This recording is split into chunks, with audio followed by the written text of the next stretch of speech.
Hello guys, कैसे हैं आप लोग। एक बार फिर से स्वागत है आप सभी का मेरे यूट्यूब चैनल एमिको पर।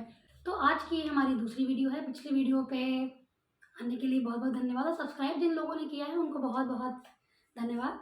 तो आज की वीडियो हमारी पिछली लास्ट वीडियो की कंटिन्यूशन में है ऑब्वियसली। तो ये पार्ट 2 है।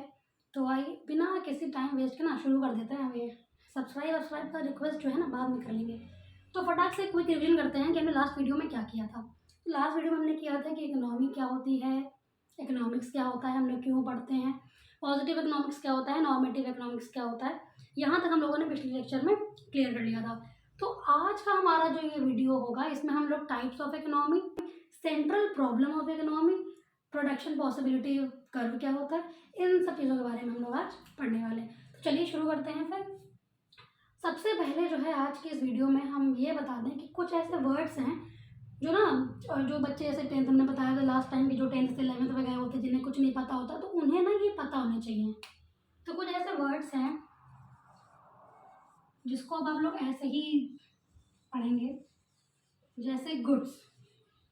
ये वो अच्छा वाला गुड नहीं है। गुड्स गुड्स मतलब होता है कोई भी चीज़ या कोई भी सामान। गुड्स को हम लोग दूसरा नाम भी देते हैं कमोडिटी। क्या बोलते हैं? कमोडिटी। तीसरा वर्ड है मार्जिनल। मार्जिनल का मतलब होता है एडिशनल। ये बात दिमाग में आज से सुनिए, ज़िंदगी भर रखिएगा कि मार्जिनल का मतलब क्या होता है, एडिशनल। आगे आने वाले टाइम पे इसका भावार्थ में मीनिंग पढ़ेंगे, अभी के लिए बस इतना ही। एक और वर्ड है कंज्यूम या फिर कंज्यूमर। तो ये कुछ वर्ड्स हैं जो आप लोगों को आज मैंने बता दी हैं और ज़िंदगी भर अगर आप इकोनॉमिक्स में कुछ करेंगे ना तो उसको याद रखिएगा, ठीक है। तो सबसे पहले हम लोग को आज क्या पढ़ना है, टाइप्स ऑफ इकोनॉमी। तो टाइप्स ऑफ इकोनॉमी में सबसे पहले तुमको ये जानना है कि भैया ये टाइप्स क्यों आ रहा है, क्यों। जब इकोनॉमी हम लोग पढ़ चुके हैं लास्ट क्लास में कि इकोनॉमी क्या होती है, कैसे वर्क करती है, तो ये टाइप्स की क्या ज़रूरत थी। तो देखिए, पूरे विश्व में there are 195 countries in the world. किसी का पॉपुलेशन साइज बहुत छोटा है, किसी का पॉपुलेशन साइज बहुत बड़ा है। तो ये जो वेरिएशन है ना, बहुत छोटी कंट्री का बहुत बड़ी कंट्री का, तो इसकी वजह से ना ये इकोनॉमी में भी फ़र्क आता है। तो इसीलिए हमने ये 3 तरह की इकोनॉमी बनाई। सबसे पहले इकोनॉमी की बात करने से पहले हम ये जान लेते हैं कि इकोनॉमी में जो भी हम लोग सामान खरीद रहे हैं वो आ कहाँ से रहा है। जो हमारे पास फाइनल गुड्स बन के आते हैं वो आ कहाँ से रहे हैं। तो भाई प्रोड्यूस तो कंट्री में ही हो रहा है। प्रोडक्शन जो हो रहा है चीज़ों का, जो कमोडिटीज़ का प्रोडक्शन हो रहा है वो कहाँ हो रहा है, वो तो कंट्री में ही हो रहा है। तो ना प्रोडक्शन क्या होता है, प्रोडक्शन के 4 फैक्टर्स होते हैं। There are 4 factors of production: land, labour, capital and entrepreneur. अब आपको भैया कोई चीज़ प्रोड्यूस करनी है तो फैक्ट्री सेटअप करोगे। तो फैक्ट्री सेटअप करने के लिए सबसे पहली जो चीज़ होनी चाहिए, क्या होना चाहिए, लैंड। भाई हवा में तो सेट करेंगे नहीं फैक्ट्री, तो लैंड की ज़रूरत पड़ती है कि हम लोग वहाँ पे एक फैक्ट्री सेटअप कर दें। अब फैक्ट्री सेटअप कर दी, बिल्डिंग खड़ी कर दी आराम से, अब क्या चलेगी कैसे, वहाँ मशीन भी लगाएंगे तो चलेगी कैसे, लेबर की ज़रूरत पड़ेगी। लेबर के बाद अब सामान नहीं है, बनेगा क्या, तो किसकी ज़रूरत पड़ेगी, किसकी ज़रूरत पड़ेगी, लैंड, लेबर, कैपिटल। कैपिटल क्या होता है, कैपिटल क्या होता है, मनी। मनी, जो मनी हम लोग अपने बिजनेस में लगाते हैं, अपने बिजनेस को स्टार्ट करने के लिए जो पैसा लगाते हैं उसको हम लोग क्या बोलते हैं, मनी। सिंपल वर्ड में बोला जाता है but it is known as capital. Last है एंटरप्रेन्योर। अब जो है ये तीनों चीज़ें लगा तो दी, तो ये शुरू कौन कर रहा है, पैसा लगा कौन रहा है, लैंड खरीद कौन रहा है, उसको बोलते हैं एंटरप्रेन्योर या फिर बिजनेसमैन कहते हैं बहुत ही आसान भाषा में, बट एंटरप्रेन्योर बोलते हैं। तो ये हो गया 4 फैक्टर्स ऑफ प्रोडक्शन। अब हम करेंगे प्रोडक्शन। अब इकोनॉमी में प्रोडक्शन जब होगा तो अब बात आती है कैपिटलिस्ट इकोनॉमी क्या होती है, सोशलिस्ट क्या होती है, मिक्स्ड क्या होती है। तो कैपिटलिस्ट इकोनॉमी की हम लोग जब बात करते हैं तो कैपिटलिस्ट इकोनॉमी में जितना भी मीन्स ऑफ प्रोडक्शन होता है वो कौन ओन करता है, प्राइवेट सेक्टर्स ओन करते हैं। In such economy, in the economy like capitalist economy, all the means of production and the material is owned by private sectors. इनका केवल एक ही मोटिव होता है कि हमें प्रॉफिट अर्न करना है। Okay, this type of economy they have only one motive, that they have to increase the profit. अब वो सोशल वेलफेयर से उनको कोई मतलब नहीं है, हमें अपना प्रॉफिट चाहिए, बाकी दुनिया जाए इस तैसी में। तो ये तो बात हो गई कैपिटलिस्ट इकोनॉमी की। सोशलिस्ट इकोनॉमी इसका जस्ट अपोजिट होता है। यहाँ पर कैपिटलिस्ट इकोनॉमी में सारा आप लोग कौन ओन करता है, प्राइवेट सेक्टर।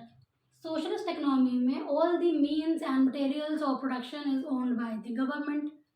ये सोशलिस्ट इकोनॉमी में क्या होता है कि सब कुछ कौन ओन कर रहा है, गवर्नमेंट ओन कर रहा है। अगर कंट्री में कोई प्रोडक्शन होना है तो वो किसके द्वारा होगा, गवर्नमेंट के द्वारा होगा। Okay, it will be owned by the government sector. तो कैपिटलिस्ट में क्या था, प्राइवेट सेक्टर, सोशलिस्ट में क्या है, गवर्नमेंट सेक्टर।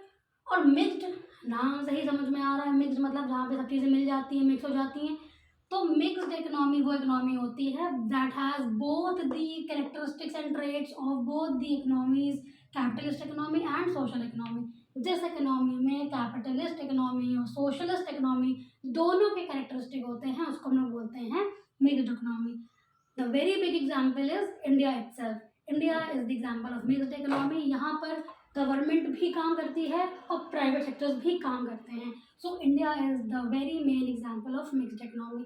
तो टाइप्स ऑफ इकोनॉमी सिर्फ 3 तरह की होती हैं, कैपिटलिस्ट, सोशलिस्ट, मिक्स्ड। कैपिटलिस्ट में प्राइवेट सेक्टर ओन करते हैं मीन्स ऑफ प्रोडक्शन, सोशलिस्ट में गवर्नमेंट ओन करता है मीन्स ऑफ प्रोडक्शन, और मिक्स्ड इकोनॉमी में दोनों ओन करते हैं। आगे बात समझ में? तो टाइप्स ऑफ इकोनॉमी में सिर्फ इतना ही है। तो नेक्स्ट आते हैं central problem of economy. Last class में हम डिस्कस कर रहे थे कि इकोनॉमिक्स हम लोग क्यों पढ़ते हैं कि हमारे पास लिमिटेड रिसोर्सेज और ह्यूमन की जो वांट्स हैं वो अनलिमिटेड है, इसलिए हम लोग इकोनॉमिक्स पढ़ते हैं कि इस कम रिसोर्सेज और ज़्यादा ह्यूमन वांट्स में किस तरीके से हम लोग एलोकेशन करेंगे। तो ये जो एक प्रॉब्लम है, सेंट्रल प्रॉब्लम ऑफ इकोनॉमी, मतलब इकोनॉमी की जो सबसे मेन एक प्रॉब्लम होती है वो क्या होती है कि प्रोड्यूस क्या करना है, किसके लिए करना है, क्यों करना है, ये सब चीज़ें होती हैं। तो उसी के बेसिस पे ना ये 3 जो हमारे क्वेश्चंस दिए गए हैं, this is only the central problem of economy. इसका सबसे पहला जो होता है क्वेश्चन होता है कि कोई भी इकोनॉमी में हम लोग जब कोई प्रोडक्शन करने जा रहे होते हैं तो जो प्रोड्यूसर होता है, जो प्रोड्यूस करता है, वो सबसे पहले अपने मन में एक सवाल आता है कि प्रोड्यूस क्या करना है, व्हाट टू प्रोड्यूस, कि जो ह्यूमन है उस इकोनॉमी में वो चाहते क्या है, वो किस टाइप की गुड्स और सर्विसेज को चाहते हैं। तो सबसे पहला जो क्वेश्चन होता है जो प्रोड्यूसर अपने मन में करता है, या कोई भी इकोनॉमी में जो जितने भी जो भी कर रहे होते हैं प्रोड्यूस, वो अपने मन में लाते हैं कि प्रोड्यूस क्या करना है। तो व्हाट टू प्रोड्यूस में क्या होता है कि that it deals with the problem of what kind of goods and services economy should produce. Clear है? दूसरा जो है हाउ टू प्रोड्यूस, कैसे प्रोड्यूस करना है। अब हमने सोच लिया कि हमें ये चीज़ प्रोड्यूस करनी है, कि अब प्रोड्यूस कैसे करनी है। तो जो सही टेक्निक होती है ना, जो सही टेक्नोलॉजी का इस्तेमाल करते हैं ना, उसका सिलेक्शन को बोलते हैं हाउ टू प्रोड्यूस, की व्हाट टाइप ऑफ टेक्निक और what type of technology we have to use to for production. Clear है बात? तो 2 क्वेश्चन का जवाब हमें मिल गया। तीसरा होता है for whom to produce, produce किसके लिए कर रहे हैं। कंट्री में किसी भी इकोनॉमी में n नंबर ऑफ पीपल हैं, ठीक है, तरह तरह के लोग हैं। There are rich people, there are poor people, there are middle class, there are lower middle, तरह तरह के लोग हैं। तो हमें किसके लिए प्रोड्यूस करना है ये भी हमें जानना रहता है। तो जिस टाइम हमें इन तीनों क्वेश्चंस का आंसर मिल जाता है, the economy is ready for the production. तो ये ना एक सेंट्रल प्रॉब्लम होती है इकोनॉमी की, ये हर इकोनॉमी की प्रॉब्लम है। ऐसा नहीं है कि सिर्फ इंडिया में ऐसा है या किसी भी छोटे देश में ऐसा है, हर कंट्री में ऐसा ही होता है। ठीक है, तो this is what the central problem of economy is. और ये होता क्यों है, जो सेंट्रल प्रॉब्लम जो है ये हो क्यों रही है, ये इसलिए हो रही है क्योंकि भाई रिसोर्सेज लिमिटेड है, ह्यूमन की वांट्स अनलिमिटेड है। ये तो पहला रीज़न हो गया, हम लोग पिछले क्लास से पढ़ रहे हैं। दूसरा ये है कि अगर रिसोर्सेज लिमिटेड भी है ना, तो उसके ऑल्टरनेटिव यूजेस हैं। ऑल्टरनेटिव यूजेस मतलब कि हम एक ही किसी गुड्स से या किसी चीज़ से हम बहुत सारी चीज़ें प्रोड्यूस कर रहे हैं। अगर हम वुड की एग्जांपल लेते हैं, let's take example of wood, तो वुड से पेपर भी बन रहा है, वुड से table, chair, furniture, and there are an number of things that are happening with the help of wood. तो वुड तो भाई पेड़ काट रहे हैं तो लिमिटेड ही है ना कभी तो ख़त्म होंगी। तो वुड तो लिमिटेड है, लेकिन उसके जो ऑल्टरनेट यूजेस, ऑल्टरनेट मतलब एक से ज़्यादा यूजेस हैं। तो इस वजह से जो मेन प्रॉब्लम है ना कि alternative uses of limited resources, this is one of the very main reason for the central problem of economy to occur. So this is what central problem of economy is. I hope clear हो गया होगा आप लोगों को सभी को। तो there is nothing much except this. So this is what central problem of economy is. चलो जी, तो एक नेक्स्ट टॉपिक पे आते हैं भाई, अपॉर्चुनिटी कॉस्ट। ये जो 2 वर्ड्स है ना अपॉर्चुनिटी कॉस्ट, ये 11th की इकोनॉमिक्स में शुरू होते हैं और ये BA MBA 12th क्लास ये वर्ड नहीं ख़त्म होता, इसी के आगे आगे एडवांस। जैसे अभी क्या है कि अभी आपको सिर्फ एक डेफिनेशन पढ़नी है, मतलब समझना है, इसी का एडवांस लेवल आपको मिलता चला जाएगा आगे। तो this is a never ending topic अगर आप इकोनॉमिक्स के फील्ड में या if you are planning to do MBA further. और चलिए सब तो बात की बात है क्या है, तो ना अपॉर्चुनिटी कॉस्ट, अपॉर्चुनिटी कॉस्ट का ये 4 शब्द जो है ना, next best alternative foregone, next best alternative foregone, ये अपने दिमाग में बिठा लो कि जब भी कभी अपॉर्चुनिटी कॉस्ट टॉपिक आएगा, एग्जाम में आएगा या कहीं पर भी आएगा, तो हमें सबसे पहले तो ये लिख देना है, नेक्स्ट बेस्ट ऑल्टरनेटिव फॉरगॉन। अब हम लोग इसके मतलब पे आते हैं। मतलब क्या है, नेक्स्ट मतलब अगला, बेस्ट सबसे अच्छा, ऑल्टरनेटिव मतलब दूसरा तरीका, फॉरगॉन छोड़े जाने वाला। तो ये ना, ये 4 शब्द का मतलब तो ये हो गया। तो मीनिंग क्या है इसका बेसिकली कि भाई एक चीज़ को पाने के लिए हम दूसरी चीज़ जो सैक्रिफाइस करते हैं उसको क्या बोलते हैं, अपॉर्चुनिटी कॉस्ट। कि हमें कोई एक सर्टेन चीज़ चाहिए थी बट उसको वो तो मिल गई, बट हमें एक और अच्छी चीज़ थी बट वो हमें छोड़नी पड़ी, सैक्रिफाइस किया हमने, तो that is known as opportunity cost. ठीक है, तो to produce more of one good we will sacrifice certain amount of second good, तो that will be the opportunity cost of the first good, कि हमने पहले गुड को पाने के लिए दूसरे गुड को सैक्रिफाइस किया।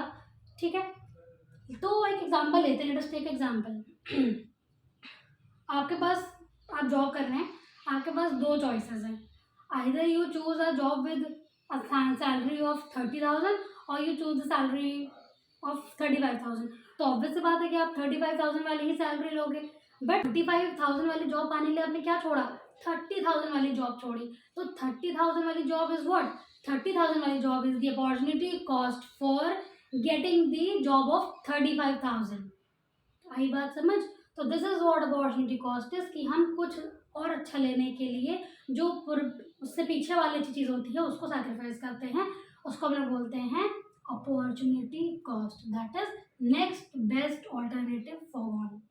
अगला सबसे अच्छा जो ऑप्शन होता है जो हम लोग छोड़ते हैं, जो हम लोग सैक्रिफाइस करते हैं, that is known as opportunity cost of a commodity या फिर गुड या कुछ भी जो आप कह लें। This is what opportunity cost is. तो आज की इस वीडियो में सिर्फ इतना ही, और PPC करने का भी प्रॉमिस हुआ था बट वो नेक्स्ट वीडियो में कर लेंगे, क्योंकि ऐसे वीडियो बहुत ज़्यादा लंबी होती चली जाएगी और फिर वो बोरिंग हो जाती है।